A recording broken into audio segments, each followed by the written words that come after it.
This video is the recipe and how-to on Candace's amazing Oreo Truffles. So what you need for this recipe is a little bit of oil, and that's actually kind of optional, you'll see in a minute. A package of original Oreos, not double stuffed, an 8-ounce package of cream cheese. You're going to need 36 ounces of almond bark, so two 24-ounce packages of it. Get it at Walmart. And then a package of chocolate chips. I got the minis because I thought they'd be cute, but you could use regular sized chocolate chips too. That's up to you. So the first thing you're going to do is dump your entire package of Oreos into your food processor. You could even use your blender, or you could put it in a bag and do it by hand. You're going to pulse it up until it gets to be kind of a crummy consistency. It just takes a few seconds. From there, you're going to add your cream cheese. Now I like to kind of cut it up a little bit into just a few equal sized chunks, simply to make my food processor's job just a little bit easier, but of course that's not necessary.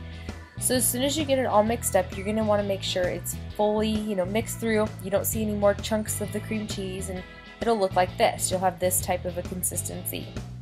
So from there, you're going to want to transfer it into a separate bowl because you'll need your food processor once again.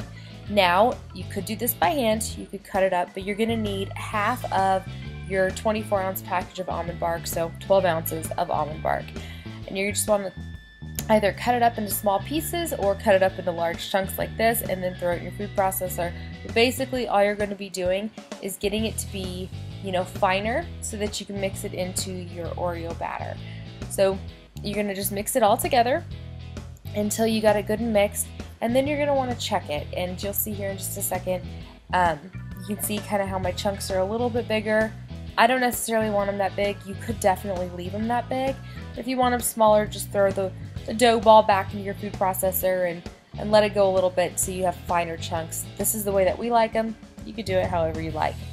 So from there, of course, you're going to want to have clean hands. That's number one with all cooking, but I have to make that clear since you will be touching, you have the potential to touch the dough. I'm using a cookie dough baller. You could use a regular spoon. This part of it doesn't have to be perfect. Basically, you're just, breaking it apart so you have roughly the right size.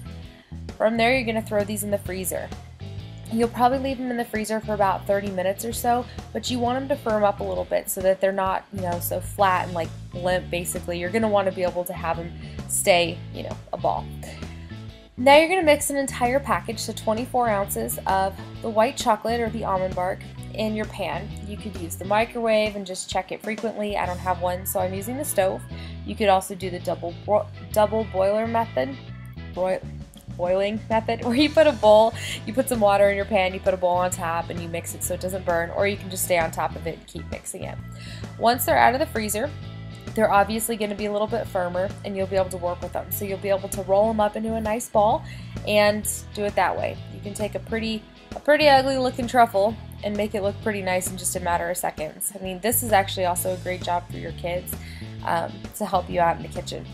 They'd have a lot of fun. It's kind of like working with Play-Doh.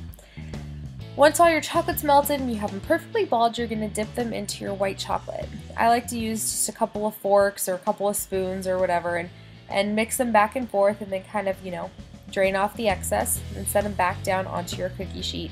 You're going to keep doing it, and here's a good, aerial view of how it works. Mix it back and forth, cover it completely. If you have kind of an uglier side, just make sure you put that side down. I'll show you here in a second how to make, the ugly side turn into something fantastic. Continue to repeat, and also if you're going to add any sprinkles, or in my case the mini chocolate chips, this is why I wanted the mini ones. Again, you could use the full-size ones. Drop them on while it's still a little bit wet so it sticks to them. Don't put too many on, or don't put them on right away. Give it just a second so that they don't just slide right off. Now, the remaining chocolate, or a little bit of the chocolate depending on how much you want to use, you're going to throw it into a pan with just a tiny bit of the oil, and this is where the oil is optional. Again, melt it down so that you get, it's nice and melted. From here, you can use a spoon, or better yet, you could put it in a piping bag to make it look extra pretty, and just drizzle it onto some of them or all of them. You don't even have to do this. This part is completely optional. Now, like I said just a second ago, if you have kind of a truffle that has an ugly side or something like that, you could always dunk it into the chocolate, cover it up. It'll be the most desired truffle on the plate. Anyways, that's it. As far as storage goes, you can throw them in a plastic bag or leave them on a plate, keep them in your fridge, and they'll be good to go for a few days. Please like this video if you liked this recipe and be sure to subscribe. Thank you so much for watching. Bye.